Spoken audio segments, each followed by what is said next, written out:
Library Mouse by Daniel Kirk. Sam was a library mouse. His home was in a little hole in the wall behind the children's reference books, and he thought that life was very good indeed. Every day, when the library was full of people walking up and down the aisles, studying, checking out books, and working on the computers, Sam was curled up in his little hole, sound asleep. Every night when the people went home and the room was dark and quiet, the library belonged to Sam. And every night Sam read, and he read, and he read. Sam read picture books and chapter books. He read biographies and poetry, cookbooks and sports books, fairy tales and ghost stories, and mysteries by the dozen.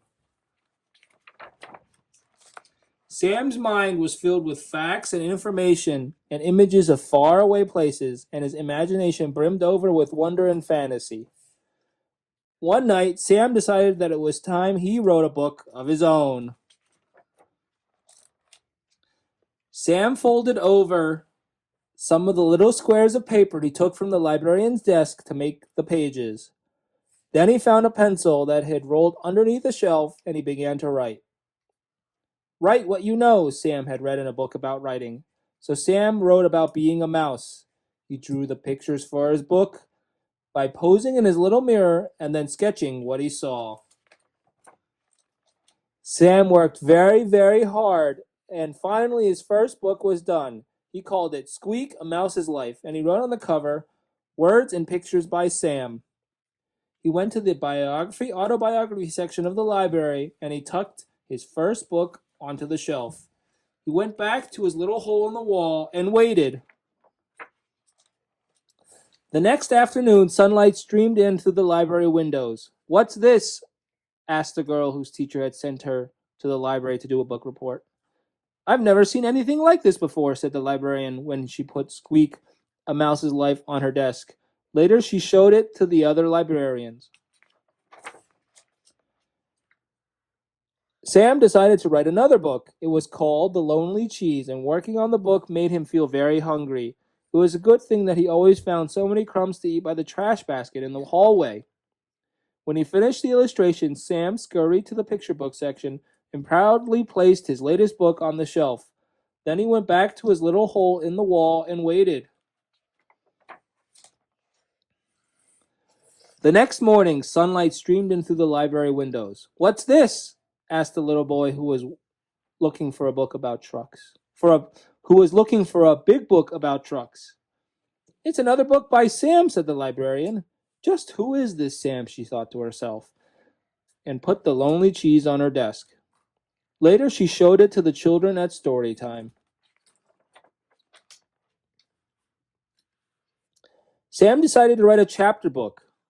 It was called The Mystery of Mouse Mansion, and it gave Sam goosebumps when he wrote down the scary parts. The full moon was shining down through the windows of the darkened library when Sam crept over to the mystery section and sneakily placed his book on the shelf. Then he went to his little hole in the wall and waited.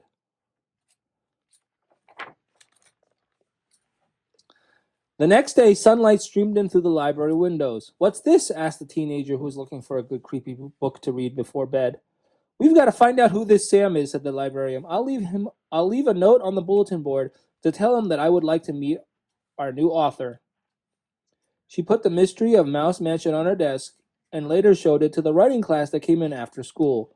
That night, Sam found the note. It read, Dear Sam, all of us at the library have been enjoying your books immensely. We are all wondering who this mysterious Sam really is. Whoever you are, you will certainly have a lot of talent.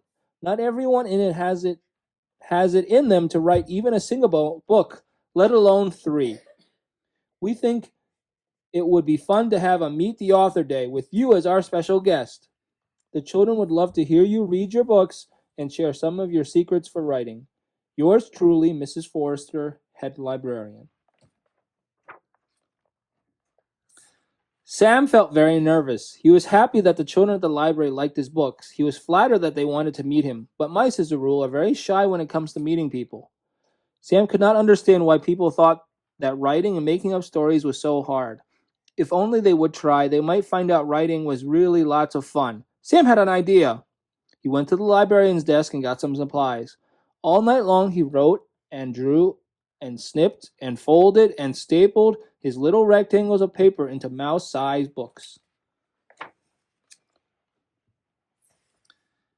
In the morning, when the librarian opened up the children's room, there was a sheet of paper taped to the door. Meet the author today, it read. A little girl was the first to see Sam's display, all set up on the front table. What's this? She asked. There sat a tissue box, with a pair of pencils taped to the sides, and a banner stretched across the top.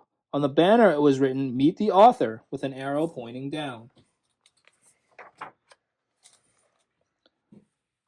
The girl bent over to look in the empty tissue box. Oh, she said in surprise, for there at the bottom of the box lay Sam's little mirror, and in the mirror the little girl saw her own face smiling up at her. Me? She said. An author? Next to the mirror was a stack of tiny blank books and a pile of pencils that Sam had sharpened with his little teeth. All that day and for many more thereafter, people came to the little display to meet the author. Soon there was a whole shelf full of books written and illustrated by people who had never written a book before, telling stories that have never been told. Sam was a library mouse. His home was in a little hole in the wall behind the children's reference books. All that night, Sam sat in his hole thinking and thinking about the next book he would write. Would it be a mystery, an adventure, a funny book, a true story? There were so many stories to tell. Aha, I thought. I'll just have to write one of each. Sam picked up his pencil and got to work. The end.